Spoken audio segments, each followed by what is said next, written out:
When you thought about Madagascar, maybe, I don't know, 5, 10 years ago, lemurs probably came to mind first. Incredible nature, maybe vanilla. Yeah, definitely the biodiversity. It sort of had this reputation, internationally anyway, as being relatively calm politically. Right, an island of calm. But that whole picture just shattered, didn't it, in 2025? A huge shockwave of, well, youth anger, Hmm. protests, total chaos, and then this unbelievable rumor. I mean, did the president actually vanish?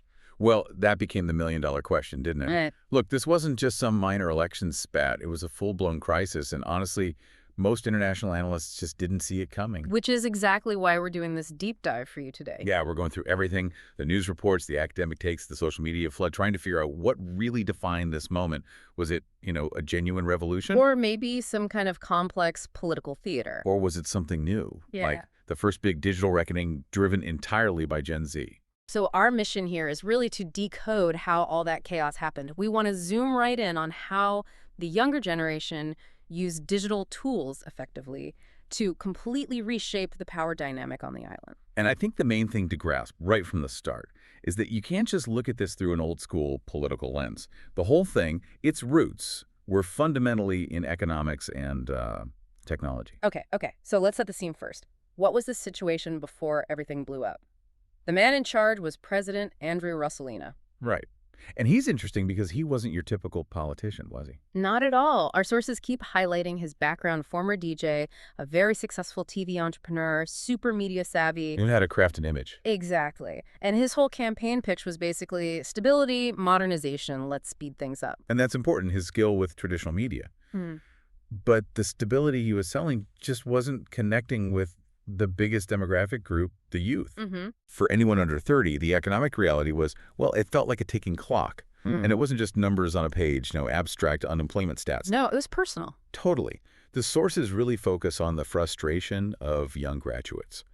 People who did everything right, got the degree, and then nothing. The formal job market just didn't have decent work for them. So you've got this huge group, educated, ambitious, but basically sidelined. And the irony, right? The leader who built his career on TV is facing this massive challenge from a platform he couldn't control at all, the internet. When all that economic frustration finally boiled over, young people didn't tune into state TV. They went online. Oh, absolutely. Social media became their public square. TikTok, X, Instagram, that was their space. And they weren't just sharing holiday snaps. No. It got weaponized. You saw sharp satire, memes, really biting political commentary. And influencers, people with online followings, they suddenly became political voices almost overnight. Amplifying everything. Spreading these grievances across the country way faster and, frankly, more effectively than state media ever could.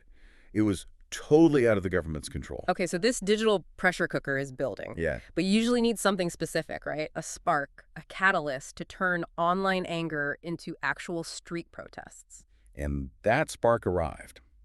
It came in a really bureaucratic but intensely personal form. Voter registration problems. Reports started flooding social media, huge issues with voter lists. And crucially, these weren't random problems. They seemed to be hitting young people in the cities hardest. Exactly, the group that was already angry. Precisely. The demographic that was already super critical of Rajoelina's government. But hang on, digital responses are fast everywhere. Why was this one in Madagascar so potent? How did it actually get people out of their houses and onto the streets? It wasn't just complaining online, was it? No, it felt like direct evidence of being cheated. Yep. It felt deliberate. When that story, the missing names narrative, took hold, the online energy shifted and went from general grumbling to a specific demand. This isn't fair. We demand our rights. Right. And instantly you saw hashtags take off. Hashtag my vote, my right. Hashtag Madagascar Gen Z. Yeah. They unified thousands of people under this really clear, actionable goal. And there was that one moment, the sources say, that just crystallized everything. A viral clip. Not some slick production, just shaky phone footage, right? Showing students literally being blocked, physically stopped from getting into a polling station. Yeah, the clip was huge. Shared instantly on WhatsApp, blew up on TikTok, reached millions. Wow! That video, I think, was the absolute tipping point because it was raw, undeniable proof in real time of that disenfranchisement everyone was talking about online. It validated everything they were feeling. Exactly. It proved their fears weren't just paranoia. And that created the bridge, The movement went from being just online chatter to actual physical presence. Within days, thousands of young people coordinating through secure apps and social media were peacefully protesting in Antananarivo, the capital. Demanding fair elections. Yeah. And our sources are clear. This was the biggest youth protest the country had seen in decades. The digital network built the movement. The registration fiasco lit the fuse. Which brings us to Election Day itself, February 25th, and it sounds like it was immediately clear things were going wrong. Oh, instantly recognizable as a mess. Reports poured in from the get-go. Polling stations opening super late, not enough ballots in many places. And the international observers? They were already sounding alarms, warning about irregularities, and guess where? Concentrated right in those big urban districts where the hashtag Madagascar Gen Z anger was strongest. So just like those students with the viral video. The voters themselves became the reporters. Real time. They weren't waiting for the evening news. They were live streaming the chaos on their phones. Showing what? Empty ballot boxes? Yeah, long queues moving nowhere, half-empty ballot boxes, even clips of police clashing with people just trying to get in to vote. Yeah. That feeling of institutional collapse was being broadcast live, confirming all those online fears. And this is the point where it jumps from a national crisis to a global headline, the defining moment.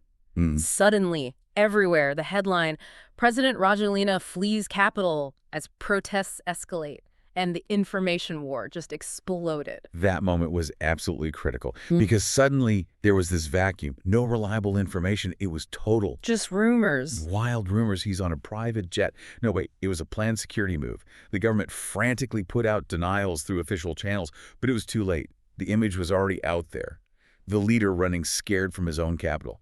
That visual narrative stuck. And we really have to pause here and think about how vulnerable the situation was, digitally speaking. You said, what, 60% of young people get their news mainly from social media? Over 60%, yeah. Which makes that group incredibly susceptible to, well, sophisticated info ops, misinformation, deepfakes. Because when trust in official news collapses, disinformation rushes right in to fill that gap, and the speed it spreads is just terrifying. We saw some really specific examples, didn't we? That fake video. Oh, the Dubai coffee video. Yeah, really well-made deepfake, supposedly showing the president just chilling, sipping coffee in Dubai while the protests peak back home. Designed purely to inflame anger, make people feel abandoned, utterly false, but incredibly effective. And the fact-checkers just couldn't keep up? It's a monumental challenge. There was another video shared everywhere, claiming to show ballot boxes being stuffed.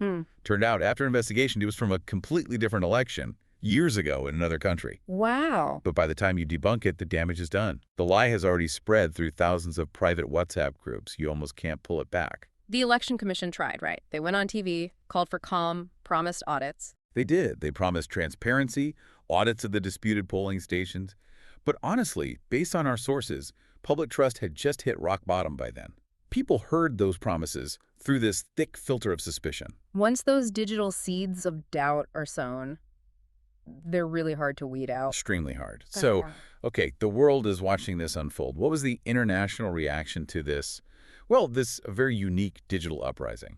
People definitely started paying attention fast. The big players, France, obviously, given the history. Colonial ties? The U.S. and definitely the African Union, they all put out statements, you know, the usual calls for calm, peace, find a fair solution, diplomatic language. But regionally, within Africa. That's where the real anxiety was, I think. Neighboring countries were watching Madagascar incredibly closely. Not just sympathy, but real worry. Worried it might inspire their own youth. Exactly. They saw this as potentially a dangerous but very accessible new playbook for their own Gen Z populations, who were often facing very similar frustrations, economic hardship, political exclusion. And that's when analysts started throwing around the term TikTok revolution. Right. Recognizing that the platform itself, short, punchy, visual, emotional videos, is almost perfectly designed for this kind of rapid mobilization and, frankly, for documenting injustice on the fly. So eventually the president did resurface in the capital. Yeah, a few days later, he came out and said he'd simply temporarily relocated for safety reasons, officially denied he'd fled or anything like that. But look, whatever the spin was, the reality is the political ground had fundamentally shifted underneath him. The real story wasn't where he was for those few days. No. The real story was that this huge organized youth movement had stood up and demanded change. And they're still demanding reform, transparency, a government that actually represents them. And the election results kind of reflect that, don't they, when they finally came out? They do. Officially, the ruling party just managed to hang on to power. Barely. But, and this is key, it was with record low turnout. People just didn't trust the process. Huge distrust. Massive. And critically, the opposition saw a big surge in seats, almost all won by younger, digitally native politicians. The old guard lost ground. So the political map itself has changed. The youth forced a permanent shift in representation, even without toppling the government immediately. The old map is gone. Absolutely. Okay, so let's try and pull this together for you. Let's outline the basic blueprint of this uprising, boiling down what our sources tell us. This is the deep dive breakdown. Step 1, the trigger. This was years of deep, grinding youth unemployment, massive economic inequality, all amplified because social media showed them what life looked like elsewhere. Right. Then step 2, the catalyst. That moment of direct personal betrayal, the voter disenfranchisement, those missing names, that cemented the distrust in the whole system. Step 3, the amplifier. That's the digital organizing piece. Using TikTok, WhatsApp, X, the speed and reach was incredible. It turned all that scattered frustration into a single, focused, physical force almost overnight. And finally, step 4, the outcome. What you got was this profound political awakening. The youth established themselves as a political force you simply couldn't ignore anymore. They shifted the balance of power fundamentally, even if the president stayed. They proved they could organize and act. So, thinking about all these sources, was this thing a digital rebellion? Was it more like an old-fashioned coup attempt, just using new tools? Or is this just democracy evolving in the internet age? And maybe that leads to the biggest question, not just for Madagascar, but for political watchers everywhere. What happens when an entire generation gets organized, gets technologically savvy, and gets absolutely committed to demanding transparency? That can't be ignored. They possess a power that established systems struggle to deal with. The Gen Z movement in Madagascar didn't just shake up their own country, they effectively wrote a new, disruptive political playbook. And you have to wonder which other nations facing similar pressures might see that playbook copied very soon.